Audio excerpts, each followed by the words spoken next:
We've got a couple recent commits here in the last month for 2025. We also have a SEC schedule that's been released for 2025. But hey, it's all about 2024. The guys are on the field trying to get better for the first season in the SEC. We're talking Oklahoma football for a 143rd time right here at the Voice of College Football. Appreciate you stopping by. We got Parker Thune on the line, OU Insider on Rivals, and of course, KREF Sports every weekday. It's noon to 3 p.m. Central Time, where you can catch Parker.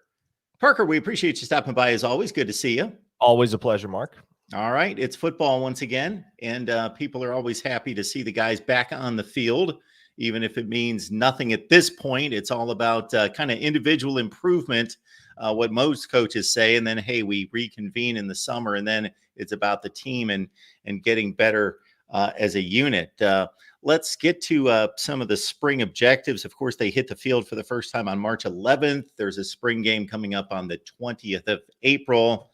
So the roster came out. Has there been a depth chart released?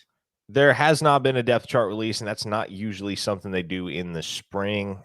Typically at Oklahoma, that'll wait until the week of the very first game in the fall. So it probably won't be until the final week of August that we get a depth chart. But understandably, you bring back 9 of 11 starters on defense. I think everybody has a pretty good idea of what the depth chart is going to look like defensively.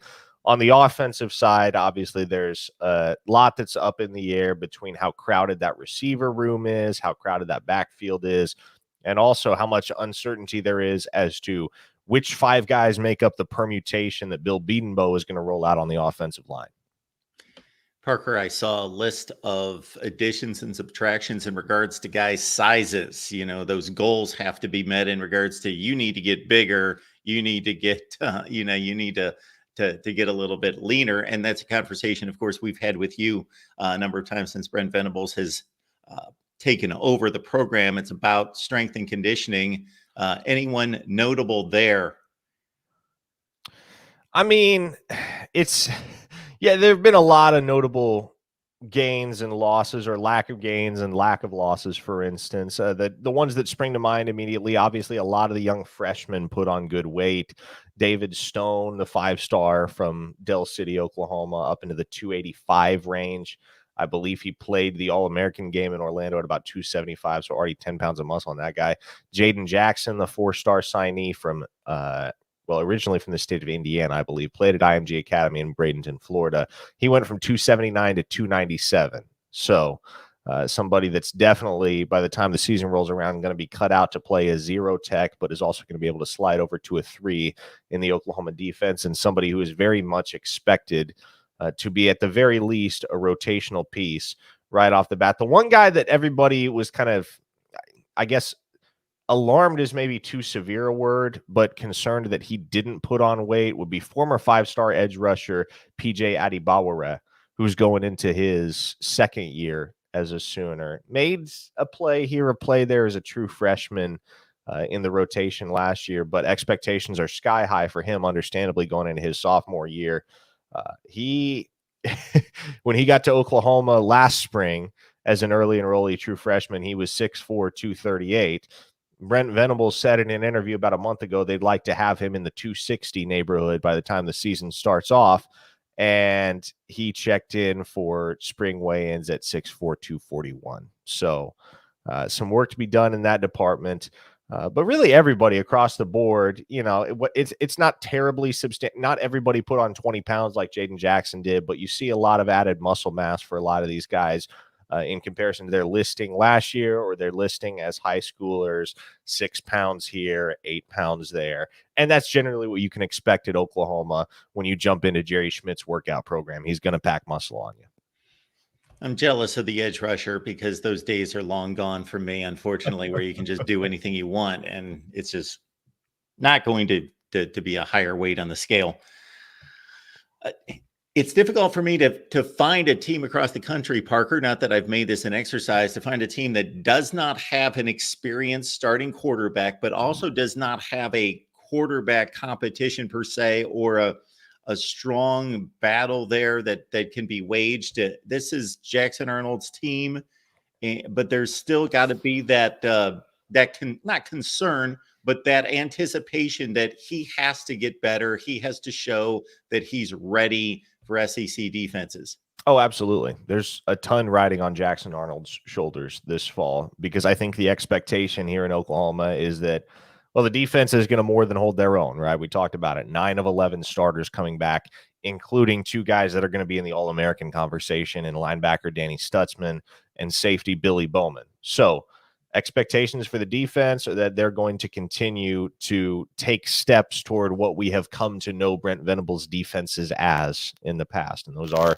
nationally elite units, right? And so offensively, yes, there's a lot of turnover on the offensive line. Bill Bedenbaugh is going to have to come up with a completely new lineup after he lost all 5 starters. But there's a reason he's one of the highest paid offensive line coaches in the country. Whatever hand he's been dealt over the years at Oklahoma, he's been able to make the best of it. And offensive line play has never been subpar in his decade plus at the University of Oklahoma. It hasn't always been elite necessarily, but it definitely has always been above average. So not a ton of concern there.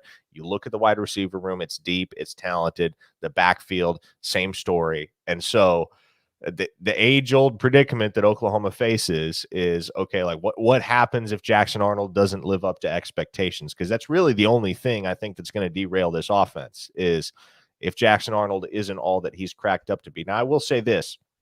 The Sooners brought in Casey Thompson, who's been around the yard a time or two. Spent time at Texas, spent time at Nebraska, most recently spent a year at Florida Atlantic. He's going into his 7th year of college football. He's a guy that led the Big 12 in touchdown passes in 2021.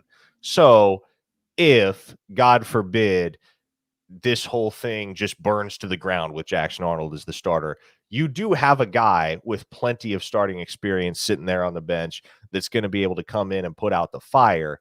You also have a very talented true freshman in Michael Hawkins, who was a 5-star signee out of the state of Texas. Legacy kid. His dad played cornerback at Oklahoma in the early 2000s, and returns have been very strong on him. Very strong throughout spring ball. So I don't think it's as simple as, okay, either Jackson Arnold booms or this offense kind of fizzles.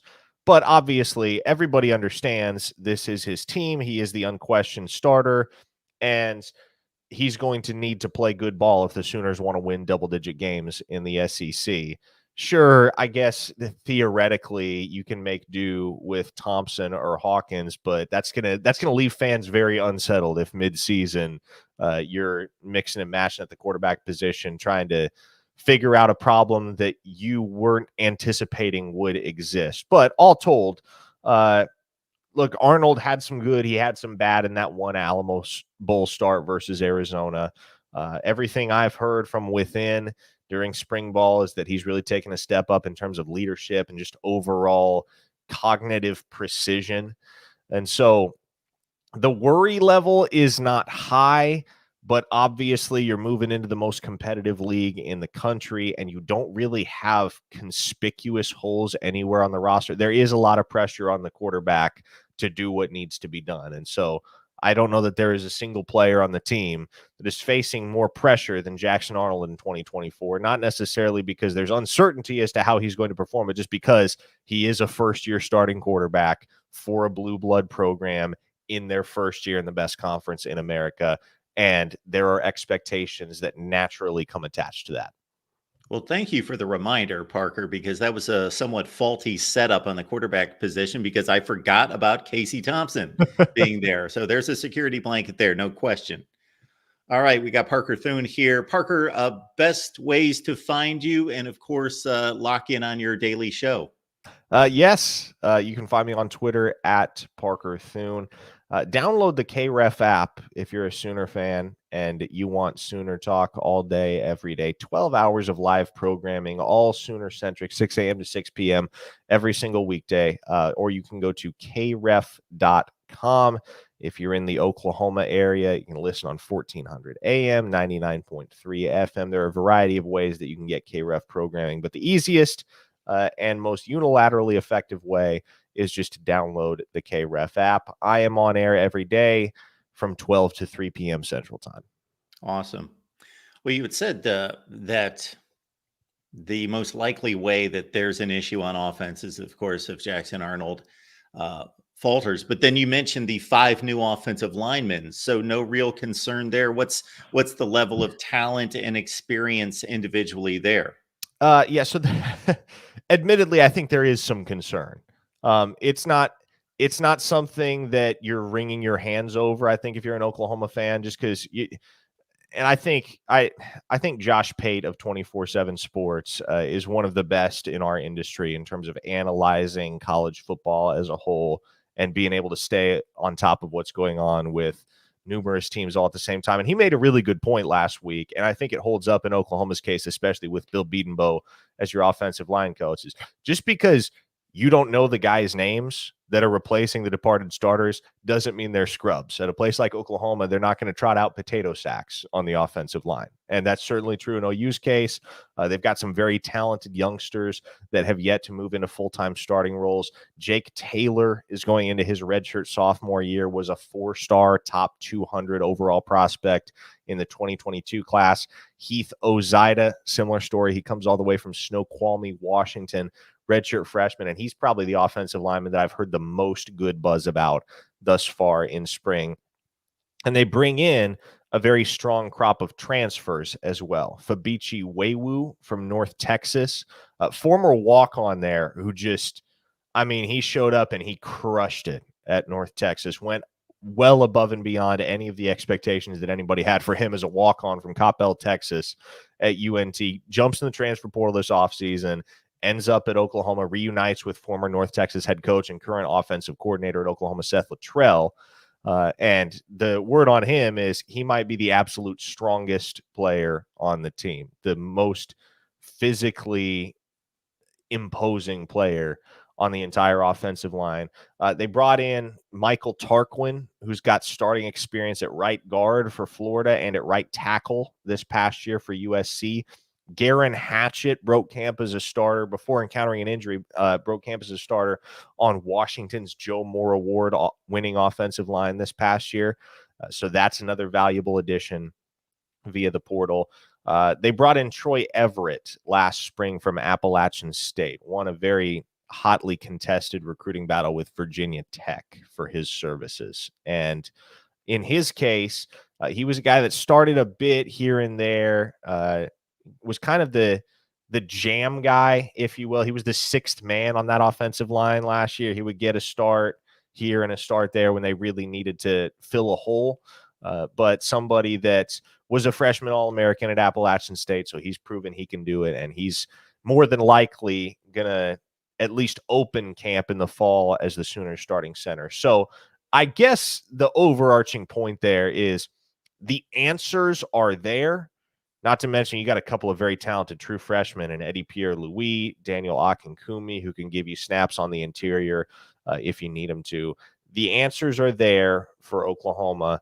It's just a matter of, okay, what does the exact lineup look like? The starting left tackle is expected to be Jacob Sexton, who, again, is a guy that has starting experience at Oklahoma.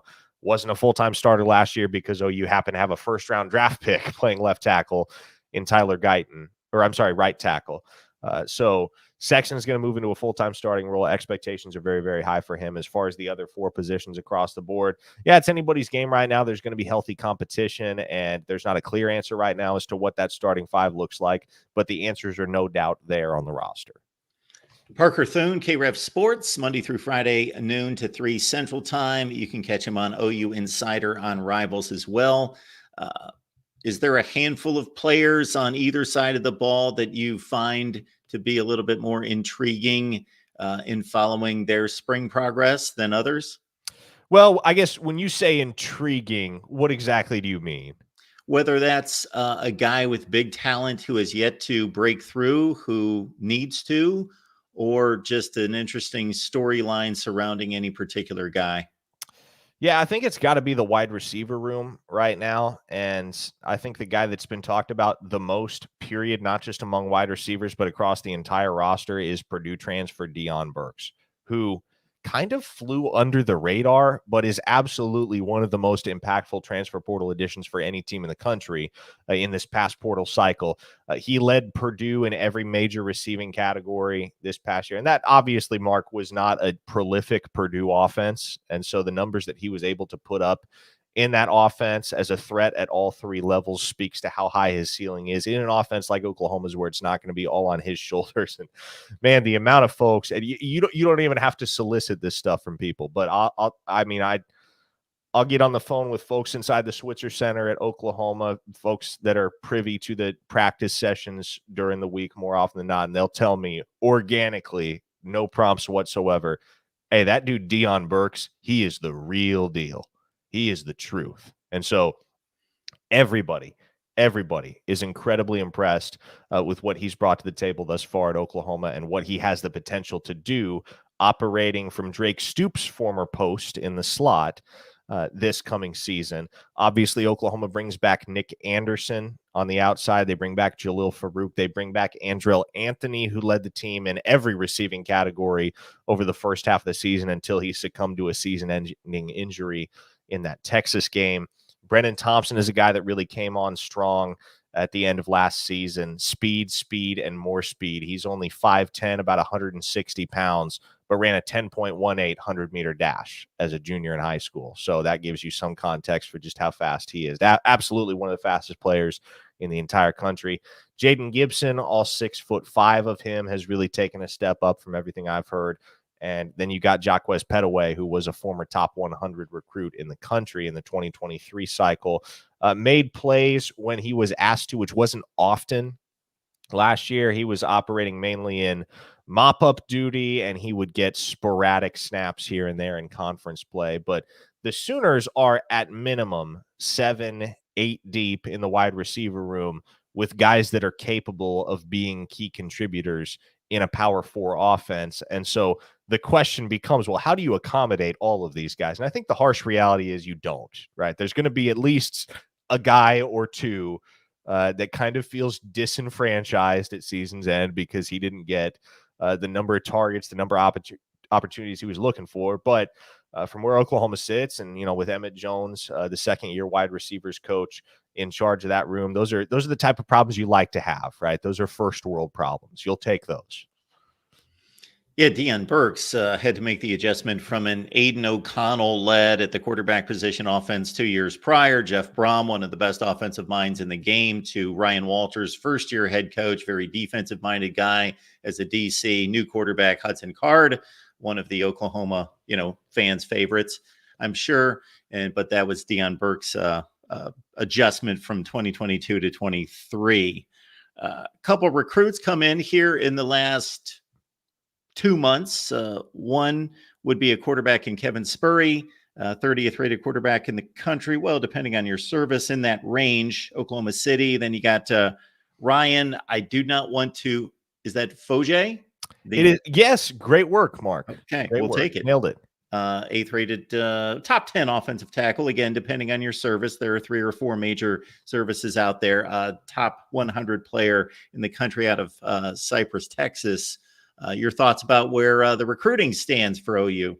Yeah, well, they lost a commit earlier this month. Jaden Nickens, 4-star wide receiver from right up the road in Oklahoma City, decided he would rather try and play football and basketball in college than stick with his pledge to play wide receiver at Oklahoma. And obviously not a decision you can fault the kid for, but that's just not feasible these days at Oklahoma, especially with how much overlap there is between football season and basketball season. You get 2 coaches that have worked their way up the coaching ladder for 3+ decades, and Brent Venables on the football side and Porter Moser on the basketball side. They're running a Power 4 program at Oklahoma. They're going to want to make sure all the guys in their locker room are 100% tuned in with their team in season. And so the football basketball balance can't really pull that off these days at really any major school. You got to kind of go for school on the lower rungs to be able to make that work. And so that's, I think that's Jaden Nickens' plan, but obviously he's no longer a member of Oklahoma's class. They've got 9 commits right now. It's a top 10 class as things stand in the 2025 cycle. Sperry has been committed for over a year at this point. He was the OG pledge in the class for Oklahoma, the one that kicked it all off. Really like where Oklahoma stands with 4-star running back Torrey Blaylock out of Humble, Texas. He's got a decision coming a week from today, Friday, March 29th. I expect that to be commit number 10 for Oklahoma. Foje was a great eval by Bill Bedenbaugh, a guy that was not I actually want to say Oklahoma was Foje's very first offer. It is rare for Oklahoma to be the first offer for any prospect, let alone an out-of-state one. And so Bedenbaugh loved Foje from the jump, and that eval was ultimately proven to be a great one when all the recruiting services kind of came around to evaluating his junior tape and realized, oh, shoot, like this is a dude. This is somebody that is worthy of top 100, top 150 consideration across the high school ranks in the entire country. So really like what they've gotten him. Also really like what they've gotten Owen Hollenbeck, who's only a 3-star right now, 6'4", 340 pounds, interior offensive line prospect from Melissa, Texas. It's unfair to compare anybody to Creed Humphrey, but I think the hope that Oklahoma fans have is that that's going to be the closest thing to Creed Humphrey that you've had since he was on campus. Just a strong, tough as nails, wide-bodied guy who can play center or play guard. He has been dominant in every single setting I've seen him in, and I think he's criminally underrated right now. One of those guys that probably takes a few jumps up the rankings at some point throughout the year. So, yeah, those are the guys to me that I'm most impressed with thus far in this cycle for Oklahoma in the 2025 class. Again, they're not too far away from making another few additions. Also really like where they stand with Malik Hawkins, who's going to be committing in early April, the younger brother of Michael Hawkins, who obviously is Oklahoma's true freshman quarterback and the QB of the future when the Arnold era has come and gone. But Malik, a very good football player in his own right, 4-star cornerback out of Frisco, Texas. And again, he's going to be committing in early April. Oklahoma and Arkansas, the two teams that have set the tone there. And I think for obvious reasons, the belief right now is that Oklahoma is going to get that one done. Of course, Parker, Oklahoma has lived in a world in the Big 12 for a long, long time where there has been little suspense about the schedule. Of course, it's just simply you play everyone. So just give us the date and the time and the network we need to watch. And there we go. And then we look for, okay, who do we have to play on the road and where's the toughest stretch of games? But in the SEC, of course, the expansion to 16, there is a formula there that you can kind of follow along in regards to permanent opponents and so forth. But 2025's been released. And really what came to mind for me in looking at this, no Georgia, no Texas A&M, no Florida. But then on the other hand, 3 of the weaker teams currently, and you would have to think Vandy, Mississippi State, Kentucky, also not on the schedule to provide most likely wins. So did you have any impression on the schedule? And we can bring it up here. Yeah, and I think we actually talked about this the last time I jumped on your show, is that this isn't necessarily murderer's row in the SEC, but it's also not a cakewalk either. It is a very middle of the road schedule, all things considered. You're playing a lot of those middle tier teams, and obviously middle tier in the SEC these days is upper tier anywhere else, right? So you're going to get challenged week in and week out, and I mean you see it right there. You start off your very first. Well, I guess that's game scheduled? 2. Okay, the Michigan game. Yeah, date TBA on all those conference games. Yeah. But yeah, Michigan on September 6th. That's going to be a challenge. And I don't necessarily know what the state of Michigan football looks like a year and a half down the road, but it's Michigan football, right? You're not going to waltz into Ann Arbor I guess that game is in Norman. It's Norman first, and then it's Ann Arbor in 2026. But you're not going to romp with that team on the other sideline any way you slice it. Texas is going to be a challenge. Alabama is going to be a challenge. I would think by year 3 down in Auburn that Hugh Freeze has that program in position to be able to be more competitive than they have been the last couple of years. Ole Miss, LSU, Missouri, those are 3 teams that have a certain degree of volatility, if you will. You don't necessarily know what to expect from them in 2024, let alone 2025. You would lean towards Ole Miss maybe being the best of the 3. with all the talent they have assembled right there. But I mean, 3 programs right there that could just as easily be on track for 11, 12 wins as they could for 7 or 8 by that time. Any way you slice it, those aren't programs that you're going to be able to sleepwalk through. South Carolina, man, who knows? I love Shane Beamer to death. Former Oklahoma assistant.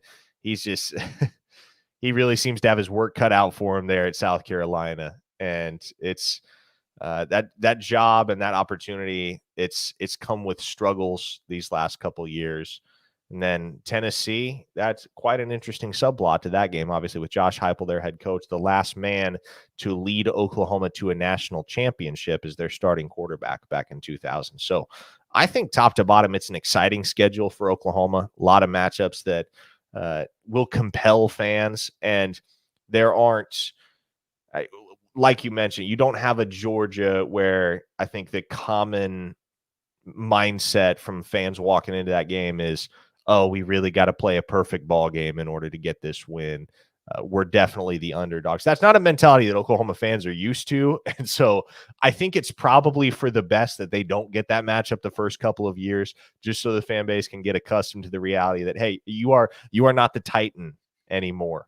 You could be one of them in time, but Nick Saban and what he has accomplished over the last 15 years at Alabama stands as one of the most impressive accomplishments in college athletics over the last half century, because their dynastic run came during a time where nobody else in the SEC seemed able to sustain dominance for more than 2 or 3 years at a time. And so the SEC is a league that has a lot of parity just kind of baked into the pie. Oklahoma is used to being head and shoulders above everybody else in the Big 12, and that's not going to be reality moving forward in the SEC. It will take some time for the fans to get accustomed to.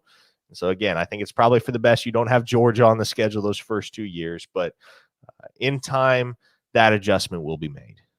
And I think you touched upon something there in the SEC, that despite the efforts of the Big Ten and bulking up as they have as well, that there's just a thicker tier of teams that have the history, that have shown that they can compete for national championships, that they have the resources, they have the everything in place to do it. They don't do it consistently like a Tennessee, like an LSU, but they're certainly have everything in place. They've gone through their droughts, but there's a thicker list of those teams that you could run into that on a particular year could be as good as anybody in the country. And even if they're having a down year, they're still formidable and have to be dealt with from a talent standpoint. Well, exactly. I mean, you think about years past for Oklahoma in the Big 12. If you play, say, the 8th best team in the Big 12, that's somebody like Texas Tech. And with as prolific an offense as Oklahoma has had for the last decade plus, you go into a matchup with Texas Tech, generally you're blowing the doors off that team. You're winning by 30, 40 points. You play the 8th best team in the SEC, Mark, that's somebody like Tennessee, for instance, where, okay, sure, like you play a good game, you'll probably win, but by the same token, if you give them the same margin that you gave a team like Texas Tech, if you give them the same number of opportunities, they're going to convert those opportunities with a lot more efficiency, and they're going to make you pay for mistakes much more so than the 8th best team in the Big 12 has ever been able to. It's like the recruiting rankings. The 10th best team in the SEC is still number 25 in the country. Yep. Whether those are the rankings, because the record may not reflect that. So they may not be ranked number 25, but they're even the likes of Mississippi State with the right head coach is going 8-4 most of the time. So yeah, it's a difficult run, and it should be interesting. KREF.com and the KREF app, 2 of the great places to find Parker in regards to his show Monday through Friday, noon to 3 Central. And of course, follow him on Twitter/X. Parker, we appreciate you being here.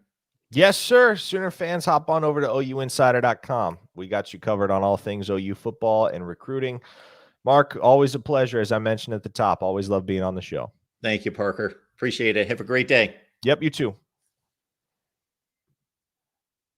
I tell you, we get Parker Thune as much as we can possibly get him on here, because the wealth of knowledge, and just not the wealth of knowledge and insight, but the articulation is tough to find as well in regards to his ability to convey the message and communicate all of that. So we covered the schedule for 2025 that the opponents were just released this week and everything else. So if you missed that, of course, you can just rewind here during the live stream, or you can wait for this to post, which will be immediately. And so I wanted to, while we've got a few people on here, just let everyone know. I know we've been extremely sporadic with our delivery of Oklahoma Sooners Live right here at the Voice of College Football. But as you can see on the banner there, we've done 143 shows, and about 135 of those were consecutive every week. And that is our goal, to do a show each and every week. We've not been able to do that for the last couple months. We've had one particular, Jason Ray's a good friend, and has not been able to continue with this because of, life and family and job and all that other business. So we are constantly looking for whether that's one co-host or that's a series of people that we can hopefully bring on. John Williams is another guy that we tap on a regular basis. So to bring on a rotation of analysts to keep this show going. So it is our goal. We have not forgotten about you, OU Nation, Sooner Nation. We have not forgotten about you here at the Voice of College Football. We want to make this Oklahoma channel as strong as it once was and stronger. And so we would love to continue this show and have it be here for you. And I actually think it speaks to all of you considerably here, because this just popped up out of nowhere. We had to cancel, unfortunately, yesterday. So we apologize for that. But we had to cancel yesterday, move it to today. Just popped out of nowhere. And we still have about 25, 30 folks on here with no notification. Well, there was a notification. We did schedule the show late last night, and also, but no notification on Twitter. So thank you so much for being here. We appreciate it. I'll see if there's anything in particular in the chat. I like this one out of Snarky. I hope I got that right. One like. Parker delivered for like a half hour. One like. At least hit the like button, folks. We appreciate it. Steps for everyone. Stadium steps. I've never done that. I've always thought, that looks like a workout. And at 25 or 30 or so, meaning age, sure, don't want to do that. Played some pickleball last night, and I got to admit,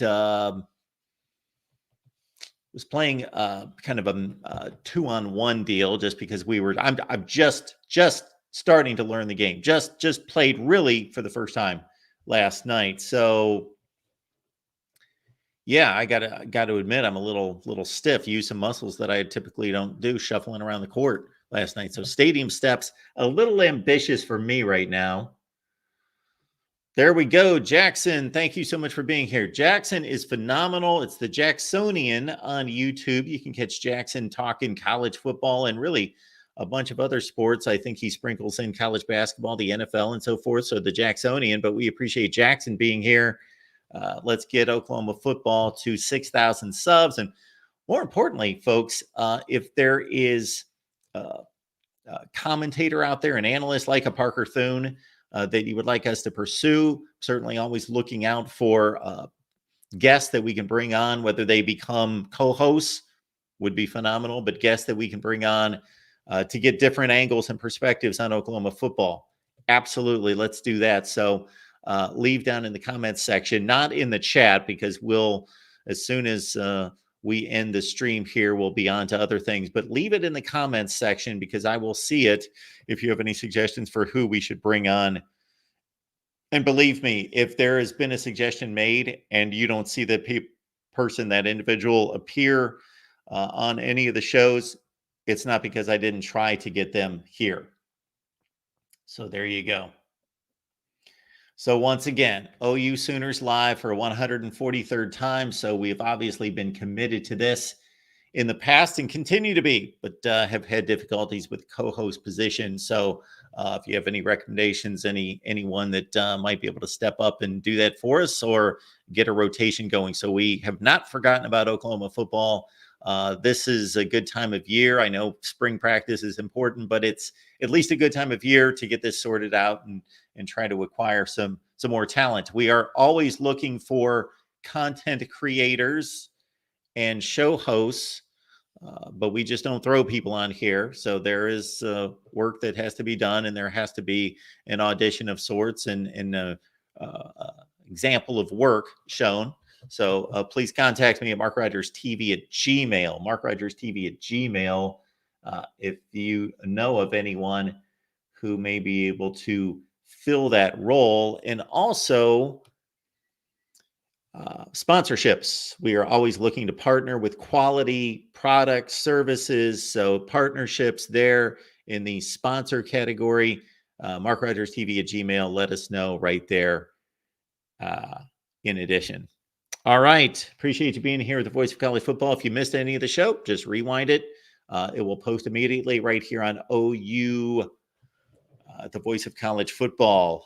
Next show, the Big Ten Live show is coming up at 7 p.m. Eastern Time. That's the Big Ten Live show. It's over on the national channel.